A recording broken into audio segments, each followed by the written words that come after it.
Good morning everyone, welcome to licence concept. तो student, मैं आज आपके लिए अगेन CSI MCQ लेकर आया हूँ। ये MCQ भी आपके जो CSIR है नवंबर 2020 मॉर्निंग शिफ्ट का है। कौन सा है? मॉर्निंग शिफ्ट MCQ है, मॉलिक्यूलर बायोलॉजी का MCQ है।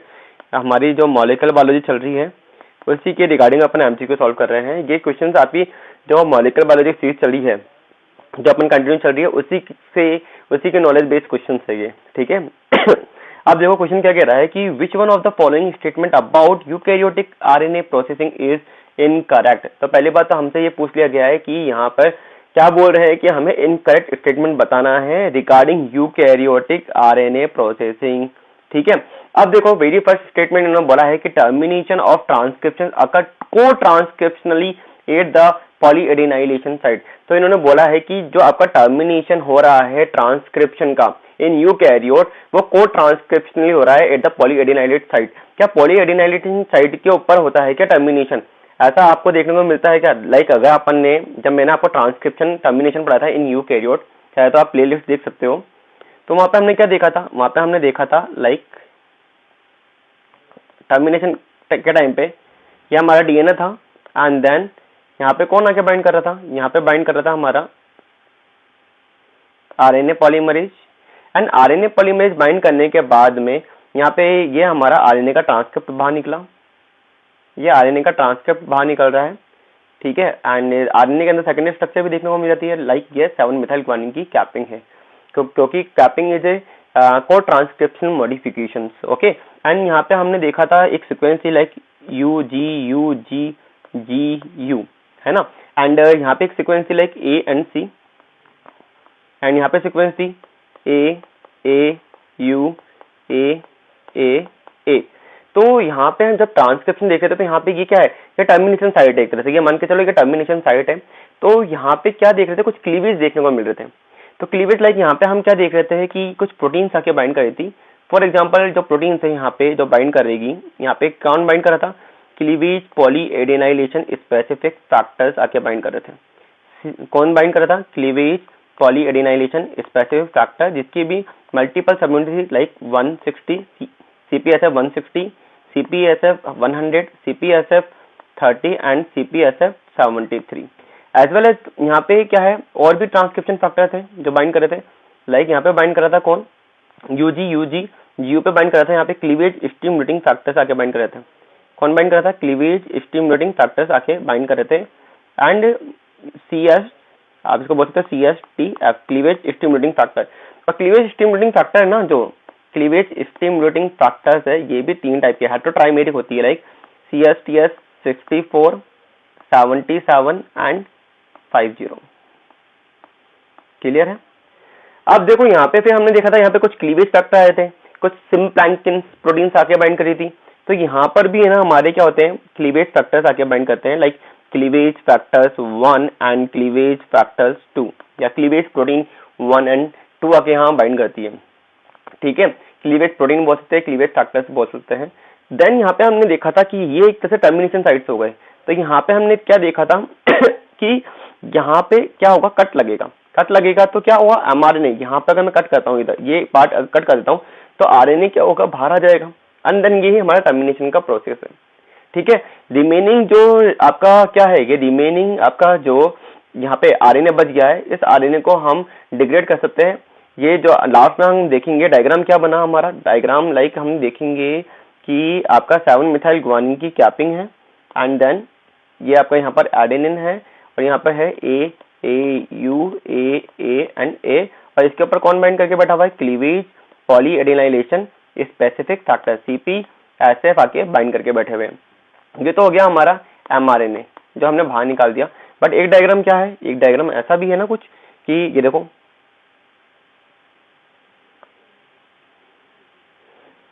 अब देखो यहाँ पे क्या होगा, ये देखो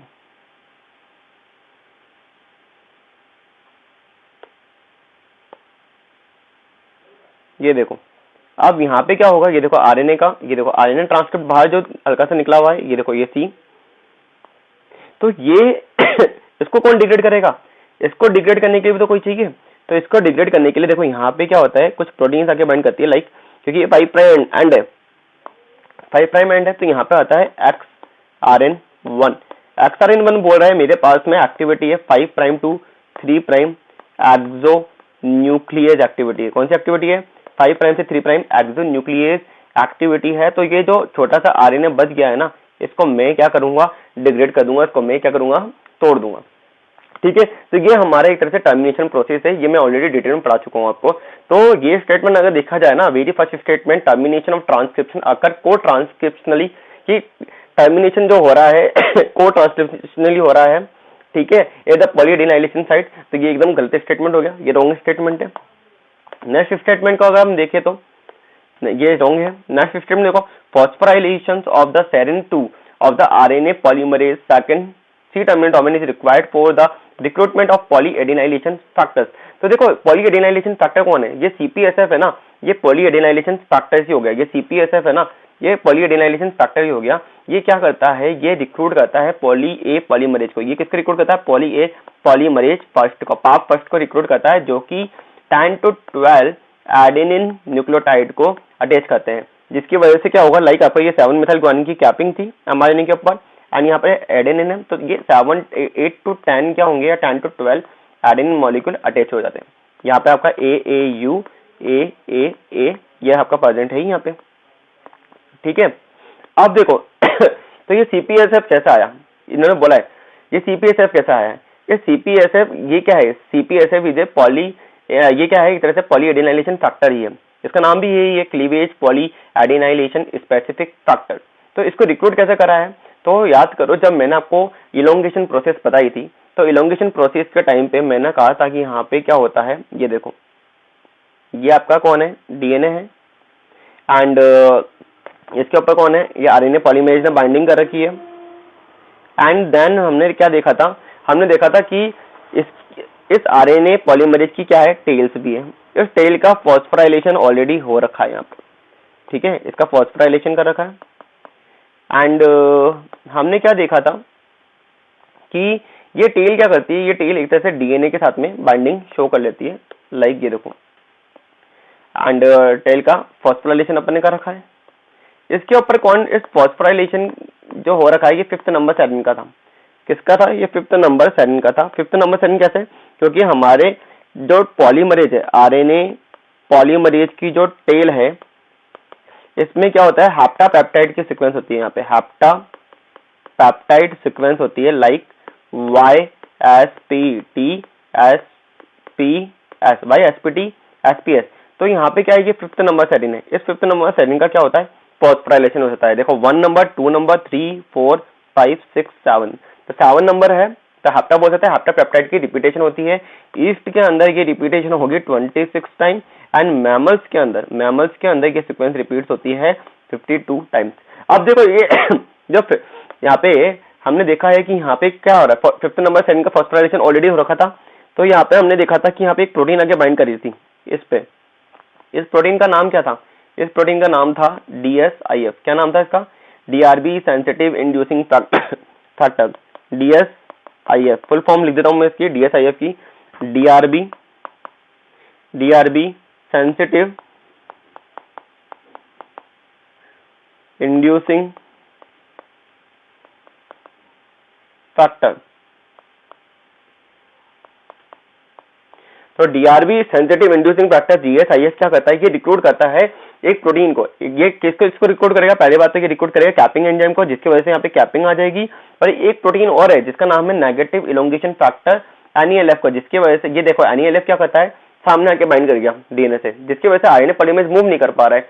अब इसको अगर मेरे को रिमूव करना है, तो यहाँ पे क्या होता है कि अब ये जो 2nd नंबर सेरिन है, ये 2nd नंबर सेरिन ये वाला, इस 2nd नंबर सेरिन का मेरे को क्या करना पड़ेगा? फॉस्फोराइलेशन करना पड़ेगा। इसका क्या करना पड़ेगा? फॉस्फोराइलेशन। अगर मैं इस 2nd नंबर सेरिन का फॉस्फोराइलेशन कर देता हूँ, ठीक है, तो ये कौन करेगा? 2nd नंबर सेरिन का फॉस्फोराइलेशन। यहाँ पे एक प्रोटीन आती है जिसका नाम होता है पॉजिटिव ट्रांसक्रिप्शन इलोंगेशन फैक्टर। क्या नाम आएगा? देखो एक ही डायग्राम में बता रहा हूँ, ये मैं ऑलरेडी डिटेल के अंदर मॉलिक्यूलर बायोलॉजी सीरीज में पढ़ा चुका हूँ, आप चाहो तो लेक्चर देख सकते हो। ठीक है, तो यहाँ पे हमने देखते हैं, यहाँ पे पॉजिटिव ट्रांसक्रिप्शन, यहाँ पे कौन बाइंड कर रहेगा? यहाँ पे पॉजिटिव, यहाँ पे कौन बाइंड कर रहा है? यहाँ बाइंड कर रहा है positive transcription elongation factor B, मैं लिख देता हूं positive transcription elongation factor B. और ये वाली प्रोटीन कौन सी थी? NELF। NELF मतलब नेगेटिव इलोंगेशन फैक्टर। तो positive elongation factor, positive transcription elongation factor क्या करते हैं, ये क्या करेगा, सेकंड नंबर पे जो साइरिन होता है, सेकंड नंबर पे जो साइरिन है इसका फॉस्फोराइलेशन करेंगे, जिसकी वजह से क्या होगा, ये टेल क्या हो जाएगी और ये आपका जो NELF है वो डिसोशिएट हो जाएगा। NELF डिसोशिएट होने के बाद ये कैसा बन जाएगा, ये एज इट इज ऐसा ही बन जाएगा जो आपका टर्मिनेशन वाला डायग्राम जैसा। ठीक है, समझ में आ रहा है? तो ये क्या करेगा एक तरह से NELF जैसे डिसोशिएट होगा वैसे ही कौन आके बाइंड कर जाएगा, यहाँ पे CPSF आके बाइंड कर जाएगा। ठीक है, इसके बाद जो डायग्राम बनेगा वो एक तरह से आपका किसके जैसा है, टर्मिनेशन जैसा ही है। तो CPSF आगे बाइंड कर जाता है। तो CPSF is a cleavage polyadenylation specific factor. तो डेफिनेटली फॉस्फोराइलेशन ऑफ सेकंड जो साइरिन होता है of the RNA polymerase second C-terminal domain is required for the recruitment of polyadenylation factor. तो एकदम ये बात एकदम सही बोल दी इसने। नेक्स्ट देखो इसने क्या बोला है, नेक्स्ट इसने बोला है कि पॉलीएडिनाइलेशन required both cleavage at the polyadenylation site and addition of poly। Okay, तो पॉलीएडिनाइलेशन क्या रिक्वायर करता है, क्लीवेज भी होना चाहिए एंड पॉलीएडिनाइलेशन भी होना चाहिए, एडिशन ऑफ पॉलीएटेल, लाइक जो अपन ने अभी देखा था ना, ये पूरा प्रोसेस है। तो क्लीवेज मैं इसको एक डायग्राम से समझाता हूँ, वैसे तो मैं ऑलरेडी समझा चुका हूँ, वही चीज को मेरे को रिपीट करना है। तो क्लीवेज क्या है, ये देखो cleavage and polyadenylation of pre mRNA क्या है, एमआरएनए की देखो 5 प्राइम पे कैपिंग होगी, हमें पता है। अब देखो हमें पता है कि यहाँ पे AAU AA जो मैंने अभी लिखी थी ना सीक्वेंस, लाइक देखो यही सीक्वेंस है, देखो AAU AAA and UG UG GU, या मैं इसको बोल सकता हूँ GU सीक्वेंस बोल सकता हूँ, GU जैसे कि यहाँ पे दे रखी है, यहाँ पे देखो क्या दे रखा है GU। तो सबसे पहले यहाँ पे कौन आके बाइंड करा, CPSF बाइंड करा। CPSF बाइंड करने के बाद में यहाँ पे कौन आके बाइंड कर रहा है, क्लीवेज फैक्टर्स बाइंड कर रहे हैं, क्लीवेज स्टिमुलेटिंग फैक्टर आके बाइंड कर रहा है, सिम प्लैंकिंग बाइंड कर रहा है। देन ये क्या करके जाएंगे, देखो ये लूप लाइक स्ट्रक्चर का फॉर्मेशन हो जाएगा जो हमने बनाई है कहाँ पर, ये देखो लूप लाइक स्ट्रक्चर। आपस में क्या करेंगे, आपस में कनेक्टिंग होंगे, कनेक्ट होंगे, जैसे यहाँ पे इन्होंने लिंक बनाया cleavage polyadenylation specific factor and stimulating factor के बीच में बनाया। देन क्या होगा, पॉलीमरेज आके बाइंड करेगा, पॉलीमरेज आके बाइंड कर जाएगा। देन यहाँ पे क्या होगा, क्लीवेज होगा। ठीक है, लाइक मैंने बोला था ना, cleavage polyadenylation specific factor recruit what polymerase PAP। ठीक है, देन क्या हुआ, क्लीवेज हुआ। क्लीवेज होने की वजह से यहाँ पे क्या होगा कि यहाँ पे क्या होगा, एक तरह से आपका ये RNA है ना, ये अलग निकल गया, देखो ये रहा RNA, और ये देखो PGU के अलग निकल गया है, एंड यहाँ पे पॉलीएटेल का फॉर्मेशन हो गया। देन क्या होगा, पॉलीमरेज सेकंड आके बाइंड करेगा, पाप सेकंड आके बाइंड करेगा, ये 100 से 200 पॉली A मतलब एडेनिन अटैच करता है। ठीक है, टेम्पलेट इंडिपेंडेंट मैनर के अंदर ये काम होता है। ठीक है, इसमें ATP AMP में कन्वर्ट हो जाती है, ये भी ध्यान रखना, ये भी क्वेश्चन आया हुआ है। देन हमारा ये पॉलीएटेल का फॉर्मेशन हो गया।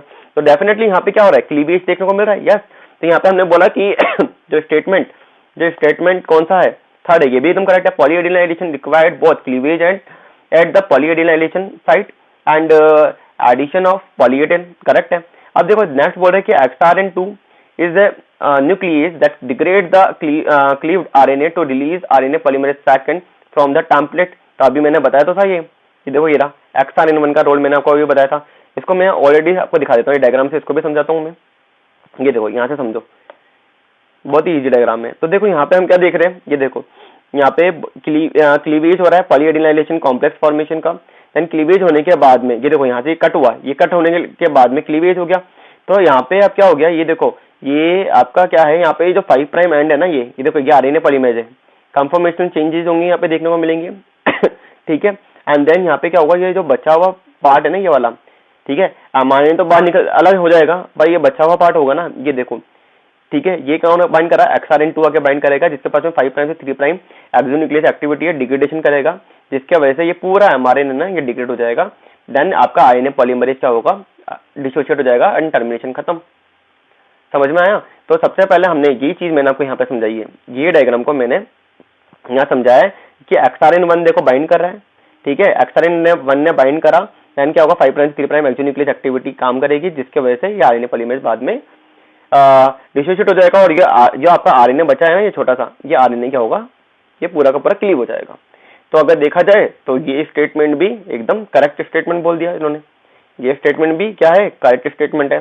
तो यहाँ पे इन्होंने क्वेश्चन क्या पूछा है, क्वेश्चन पूछा है कि इनकरेक्ट स्टेटमेंट बताना है। तो टर्मिनेशन ऑफ ट्रांसक्रिप्शन अकर को transcriptionally at the polyadenylation site, that is incorrect statement की जो टर्मिनेशन हो रहा है ट्रांसक्रिप्शन जो अकर होगा, को ट्रांसक्रिप्शनली बोल रहे हैं, पहली बात तो गलत बात है, एट द पॉलीएडिनाइलेशन साइट, इसलिए हम इसको क्या बोल के जा रहे हैं, इनकरेक्ट स्टेटमेंट बोल रहे हैं। सो हमारा जो राइट आंसर हो जाएगा, जो हमारा आंसर होगा वो क्या हो जाएगा, 1 हो जाएगा, क्योंकि हमसे क्या पूछा गया है, हमसे पूछा गया है इनकरेक्ट स्टेटमेंट पूछा गया है, तो 1 ये हमारा राइट आंसर है, 1 is A correct answer, incorrect पूछा है।